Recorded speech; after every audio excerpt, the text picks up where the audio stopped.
Case 623 by Danny Yu. Chapter 16. "And who would you use for a stud?" Pierce asked. "The Red Skull wasn't just the serum. He was a genius scientist in his own right. Someone like Whitehall isn't stupid, but I don't think he's as smart as he tends to think. Besides, who knows what he's done to his body over the years?"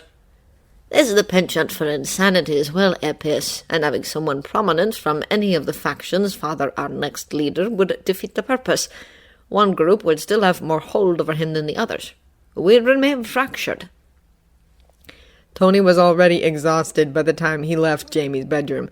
The kid was properly asleep finally, but it had meant sitting with him for nearly an hour and a half. He hadn't asked for the comfort, but he'd seemed so uneasy that Tony simply hadn't had it in him to leave, too wrung out already from everything that had happened in the past day or so to be able to leave Jamie alone when he clearly wasn't all right. Tony shook the worries off as best as he could, let out a breath, and made his way back down the hallway and into the living room. He headed straight for the bar, found his way through the decorations, and quickly poured himself a couple fingers of scotch. "Want some?" he asked, blinking slightly when he realized Rogers was apparently still hanging around. Was there something wrong with the sweet Jarvis had found him? "Can't get drunk," Rogers said, strangely self-depreciating. Tony shrugged. "Doesn't mean you can't drink," he said. "I have no plans of getting drunk either, for the record. Kid in the house and all that." He fished out another tumbler, poured, and carried both drinks with him to the couch where he sat down a good few feet away from Rogers and handed over his offering. "Thanks, by the way," he added, "for talking to him. Turns out that for a genius, I've got surprisingly little understanding of all it is." Rogers looked a little like he wanted to laugh, but didn't quite dare. He covered up nicely with a sip from his tumbler. "I have a feeling he mostly thinks Jesus and Santa are both superheroes, and the concept of a superhero day frightens him a little," he said with a wince. "Sorry about that. I did the best I could." Tony made himself smile, sank into the backrest.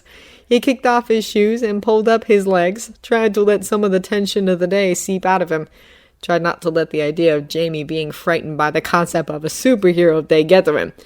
"Better than I could have," he said. "Thanks." "He's a good kid," Rogers said. He grimaced, and despite not knowing the guy, Tony could imagine all too easily what it was he wasn't saying. "He doesn't seem to hate me so much anymore." "Yeah," Tony said that. "Sorry about that overactive imagination." And he was just really wound up that day. He knew something had happened, but he didn't know what, and I guess his mind just ran away from him. He's usually more polite than that. "Today must have been difficult for him, too," Rogers said. "With your friend. I saw you on the television earlier. If you need help dealing with that situation, just let me know." Tony dredged up another smile, sipped his scotch, and beat down the urge to just down the whole damn glass. "Thanks," he said. "And," he grimaced, "I'm sorry about that day," what he said. "I wasn't too pleased with you back then, and he's really sensitive. Picks up on things too easily, and..." Rogers shook his head, cutting Tony off. "It's okay," he said. "I don't think either one of us put our best foot forward that day, and he really does seem like a good kid." He sipped his scotch again, eyes going distant for a moment. His Adam's apple bobbed on a swallow. "He reminds me a lot of someone I used to know." Tony grimaced because, they were actually getting along, stiltedly and awkwardly so, maybe, but that still counted. Bringing Howard into it would fuck things up in seconds. Still, all he could do was brace himself for it. "He's a lot like Bucky," Roger said. "Wait, what?" Tony said, blinking, because that was not at all what he'd expected to hear. "Bucky Barnes, your friend." Rogers nodded. "He even looks like him," he added. He frowned. "You think that might be related somehow?" Tony shrugged. There was definitely not something he'd ever considered. Then again, he didn't really make it a habit to think about dead World War II vets. Was pretty sure he hadn't given Bucky Barnes more than a passing thought since Howard declared he'd grown out of his buggy bear and made him donate it to a children's hospital. "Not on my side," he said. "I mean, you'd know, but Howard and Barnes weren't related, and my mom was imported. I have no idea about Jamie's mother's side, though. Who knows? Not like we can run a test with nothing to compare the sample to." Rogers frowned. "I'm not sure what that means," he said. "Not sure it matters, either." Tony shrugged, drank down the rest of his scotch. "Maybe I should get him a Bucky Bear," he said. "Wonder if they still make those." He stretched, pulled his t-shirt back down when he felt it right up. I have to get down to the shop. You've got free use of the bar, the kitchen, whatever. Tell Jarvis if you need anything." Rogers looked at him with disgustingly earnest eyes. "Thank you, Tony." Tony collapsed into the workshop couch. Had to take a long moment just to rub his temples, trying to keep it all together. He sucked in a deep breath, tried not to think too badly about the memory of Happy's ravaged body, focused on what needed to be done instead. "Jarvis," he asked, pulling himself up and walking to the nearest set of holographic screens. "I've compiled a management database for you, sir," Jarvis responded as Tony began to manipulate the data that came up in front of him, "drawn from SHIELD, FBI, and CIA intercepts." Tony slowly turned around, holding the data packet between his hands before blowing it out into an exploded view. "Initiating crime scene reconstruction," Jarvis said and took over, using every bit of information he'd been able to find to recreate the virtual scene that suddenly lay in front of Tony. Tony quickly completed the setup, then stepped closer. "Okay," he said, taking the final step up onto the platform. "What have we got here? Names," he began, leaning in to read some of the nearest notes. He was vaguely aware of the fact that he was speaking his observations out loud, but that didn't matter. Might make it easier to think. "Close," he finally said, when he was pretty sure he'd got all he was going to get from the notes. With a hand gesture, he shot them down so only the virtual landscape remained. "The heat from the blast was in excess of 3,000 degrees Celsius, Jarvis observed, even as the blast was digitally reconstructed before Tony's eyes. Any subjects within 12.5 yards were vaporized instantly. No bomb parts found in a 3-mile radius of the Chinese theater," Tony added, beyond grateful that the 3D images falling away in front of him didn't particularly resemble actual people. "No, sir," Jarvis confirmed.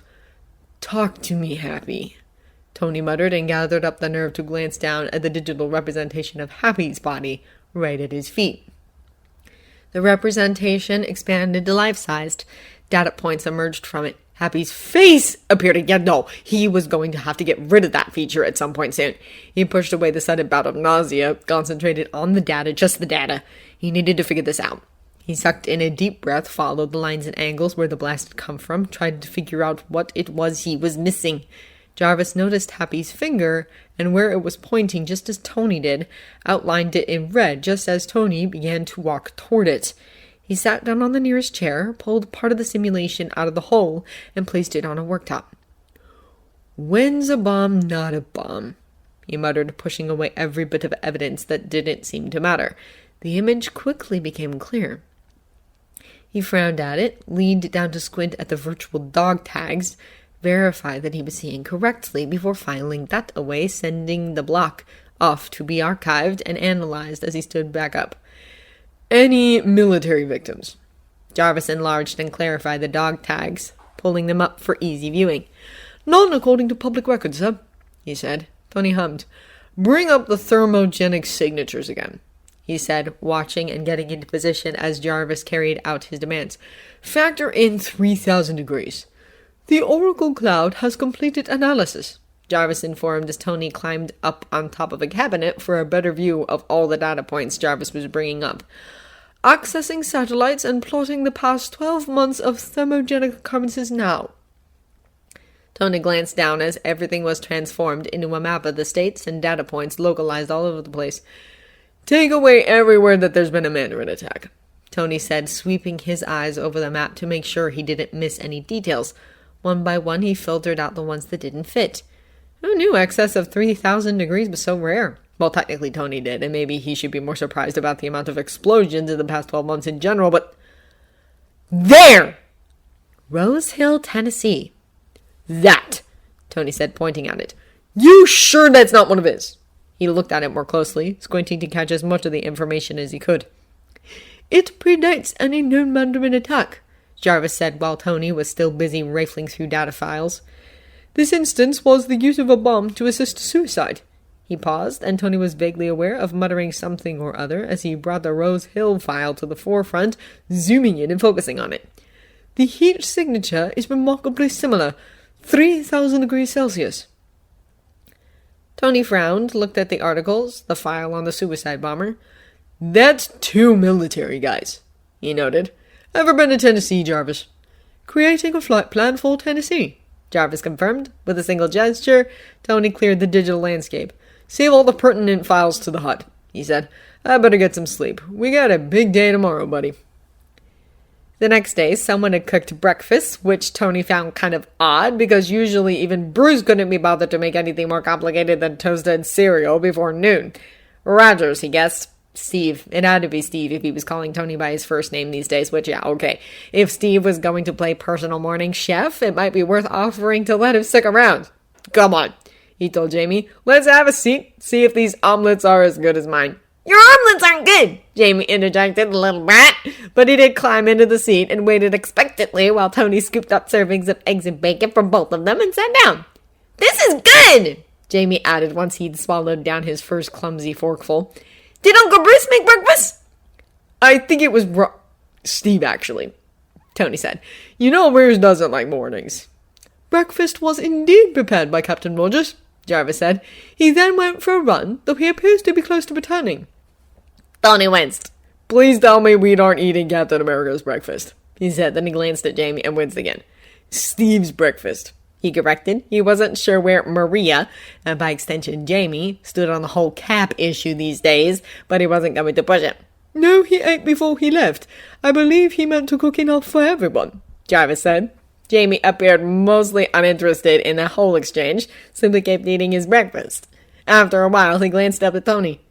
Do I have to go to daycare today? He asked. Tony frowned.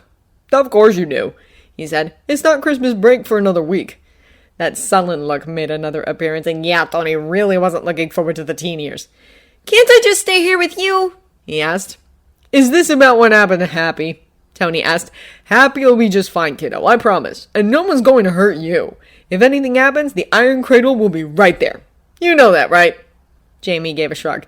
But if you're just going to the shop, I can come with, he said. I can help, or I can be really quiet in a corner. I can play a game. You can play games with your friends in daycare, Tony said. I have to go somewhere today. I might not be back to pick you up from daycare, but I'm sure you'll have loads of fun. And Bruce will pick you up and... Jamie's eyes narrowed. Where are you going? He asked, and for probably the first time, Tony kind of wished his son wasn't this intelligent. How many people in the world even have conversations like this with their 3-year-olds? I'm going to Tennessee, Tony said. I'm going to see if I can find the bad people who hurt Happy so they won't be able to hurt other people ever again. Jamie's eyes widened and suddenly his bottom lip was wobbling, big eyes tearing up. You can't, he said. I have to, though, Tony said, reaching out and smoothing a hand through his son's hair. I need to make sure they don't hurt more people. Suddenly, without warning, Jamie was launching himself at Tony, latching on like a baby monkey. He was outright sobbing, one hand clenched in Tony's hair and the other in his shirt. No, he was saying. No, Daddy, no. Yay, Tony said, swallowing down the sudden lump in his throat. He stroked a careful hand up and down his son's back, returning the embrace. Hey, buddy, it's gonna be all right. I've got the suit, you know. I'll be fine. No, Jamie sobbed. No, Maria says you'll get hurt, just like Happy. I don't want you to get hurt. You can't go, Daddy. I don't want you to go. And sitting there with his hysterical son in his arms, Tony was suddenly painfully aware that he was going to have to rethink a million things about his life. He leaned down, pressed a kiss to Jamie's dark hair. Okay, he promised. Okay, I won't.